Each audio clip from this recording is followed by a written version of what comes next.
anda ada harta, anda ada bisnes. Kalau anda meninggal, siapa pemilik dia? Kenapa kita perlu merancang harta sebenarnya?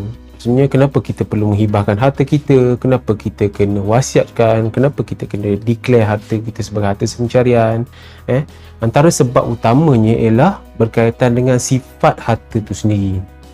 Apa maksudnya? Harta kita adalah wang ringgit, dalam bentuk wang ringgit. Wang ringgit masa kita hidup ni adalah milik kita lah. Tapi bila kita meninggal, sejurus kita meninggal, maka dia akan terus jadi pusaka. So bila harta pusaka ni, dia secara asasnya dia akan dipecahkan secara faraid. Itu asas dia. Okay. Tapi kalau kita kata dalam bentuk cash lah, dalam bentuk cash mudah, sebab cash ini dapat dibahagi-bahagikan secara kata sampai ke sen-sen sekali. Sebagai contohnya, kalau bahagian ayah tu bahagiannya 12/72, jadi untuk bahagian ayah ni kita bagilah 12/72 daripada nilai cash yang kita ada. Itu kalau kita sebut dari sudut cash. Tapi ada dua harta yang sangat kritikal disebabkan oleh sifatnya. Kalau dipecah-pecahkan mengikut faraid, dia takut dikuatiri akan menimbulkan masalah. Apa harta tu? Apa harta tu?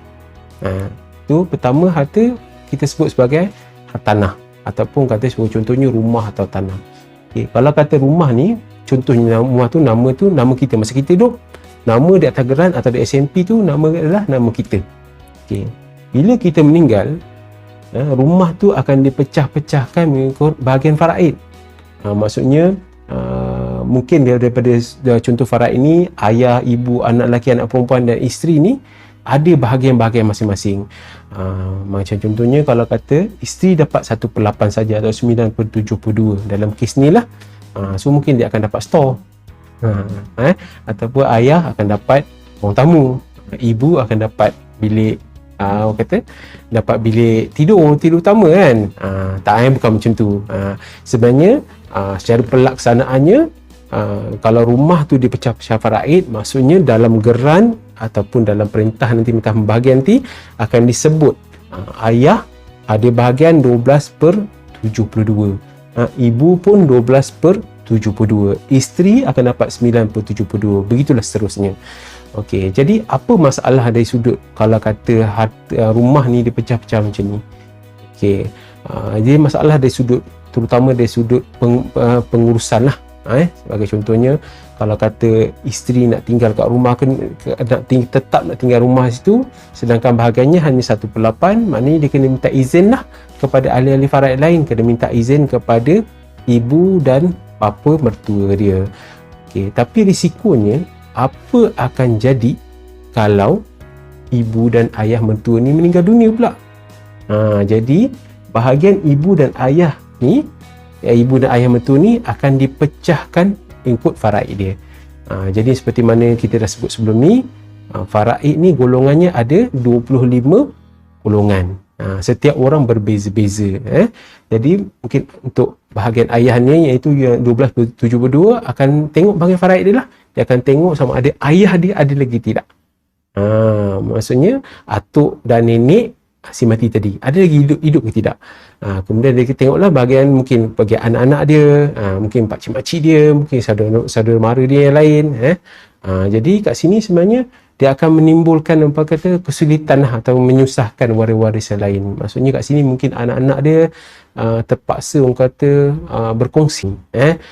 Dan pernah juga kita dengar kes macam-macam lah kes. Ada yang memang nakkan bahagian dia, memang saya nak nama saya dalam rumah ni. Ataupun ada yang kata aku tak nak nama aku, tapi bayar.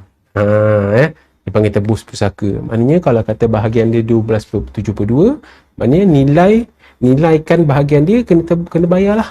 Kena bayar. Kalau kata 100,000, kena bayarlah 100,000. So itu kalau kata harta dalam bentuk hartanah ataupun rumah. Harta kedua yang kritikal, sifat dia ialah syarikat. Pada yang di luar sana yang follow Pomi, kalau ada syarikat-syarikat terutama syarikat sendirian berhad lah. Bila kita kata sebut syarikat sendirian berhad ni, maksudnya syarikat ni ada pemilikan saham. So bila kalau kata berlaku kematian, maksudnya syarikat itu akan, saham syarikat sendiri akan dipecah-pecahkan mengikut faraid. Maknanya bahagian faraid. Jadi apa maksudnya? Maksudnya daripada unit saham itu akan ada pemilik-pemilik yang baru.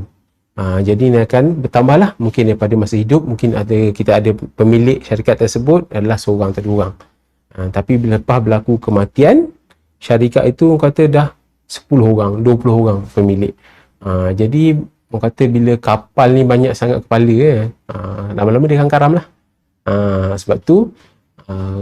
Sebab tu pentingnya untuk kita buatkan, kita rancang kita punya pembahagian syarikat kita. Maknanya kita kata berlaku kematian kepada kita, macam mana syarikat tu hendak dibahagi-bahagikan. Jadi saya ulang, ada dua harta yang sangat-sangat kritikal untuk kita merancang pembahagiannya, iaitu pertama rumah atau hartanah, kedua dari sudut pemilikan syarikat.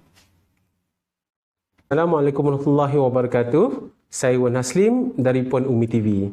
Kami membantu anda merancang harta melalui kaedah pusaka, hibah, wasiat, harta semencarian dan amanah.